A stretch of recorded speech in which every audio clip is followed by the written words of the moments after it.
இலக்கணத்தில் ரெண்டாவதாக நம்ம பார்க்க போகிற டாபிக் வந்து எதுகை, மோனை, ஏய்பு, தொடை.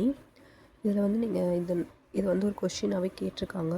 யாப்பின் உறுப்புகள் எத்தனை அப்படின்ற மாதிரி ஒரு டிஎன்பிசி எக்ஸாமில் கேட்டிருக்காங்க. ஸோ வந்து இதை தெரிஞ்சு வச்சுக்கோங்க. எழுத்து, அசை, சீர், தலை, அடி, தொடை, இதுதான் யாப்பின் உறுப்புகள். இதில் தொடை தான் வந்து 8 வகைப்படும். ஓகேங்களா? அதில் வந்து நம்ம முக்கியமாக பார்க்க போகிறது மோனை, எதுகை, ஏய்பு, முரண். இப்போ வந்து மோனை, எதுகை மட்டும் இன்னைக்கு இந்த வீடியோவில் பார்க்கலாம். முதல் எழுத்து ஒன்றி வருவது வந்து மோனை. ஓகேங்களா? மோனை மீன்ஸ் அதான் முதல் ஒரு வார்த்தையில் முதல் எழுத்து ஒன்றி வருவது மோனை அப்படின்னு சொல்லணும். அதே வந்து இரண்டாம் எழுத்து ஒன்றி வருவது வந்து எதுகை. ஓகேங்களா? இது ஞாபகம் வச்சுக்கோங்க.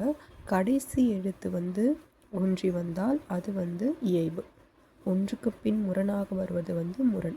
இப்போ இதில் வந்து எக்ஸாம்பிள்ஸ் பார்ப்போம்.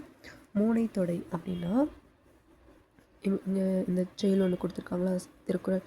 செல்வத்துள் செல்வம், செவிச்செல்வம், அச்செல்வம், செல்வத்துள் எல்லாம் தலை.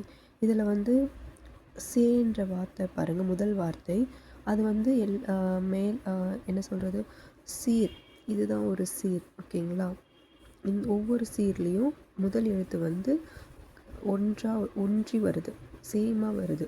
அப்போ வந்து இது வந்து ஃபஸ்ட் எழுத்து ஒன்றி வர்றதுனால மோனை, தொடை. அப்போ வந்து இதுலேயே வந்து ரெண்டாக பிரிக்கலாம். ரோ வைஸ் ஒன்றி வந்தால் சீர்மோனை, காலம் வைஸ் ஒன்றி வந்தால் அடிமோனை. ஓகேங்களா? ரோ வைஸ் மீன்ஸ் இப்படி ஒன்றி வருது, இந்த வார்த்தை வந்து ஒன்றி வருவது வந்து சீர்மோனை. ஓகேங்களா? இப்படி இந்த நீட்டில் என்ன சொல்கிற காலம் வைஸ் சே இந்த மாதிரி இப்படி ஒன்றி வருவது வந்து அடிமோனை. ஓகேங்களா? இதே ரூல் தான் எதுகைக்கும். பட் வந்து ரெண்டாவது வார்த்தை வந்து ஒன்றி வரணும். ஓகேங்களா? இப்படி வந்து இன்மையுள் இன்மை, விருந்தோரால் வன்மையுள் வன்மை, மடவார் பறை. இந்த திருக்குறளில் பார்த்திங்கன்னா ஃபஸ்ட் எழுத்து வந்து ஒன்றி வரலை, ஒரு 2 இடத்துல வருது, அதுக்கப்புறம் வரல. இது வந்து செகண்ட் எழுத்து பார்த்திங்கன்னா இன்னென்ற எழுத்து ஒன்றி வருது. ஸோ வந்து இது வந்து எதுகை, தொடைன்னு நம்ம வந்து ஐடென்டிஃபை பண்ணிக்கணும். அதே போல் தான் அதில் சொன்ன அதே ரூல் தான். சீர் இந்த ரோ வைஸ் வந்து ஒன்றி வந்ததுனால் அது சீர் எதுகை. இப்படி காலம் வைஸ் ஒன்றி வந்ததுன்னா அது வந்து அடி எதுகை. ஓகேவா? இதில் வேறு ஏதாச்சும் டவுட் இருந்தால் கமெண்ட் செக்ஷனில் சொல்லுங்கள். தேங்க்யூ.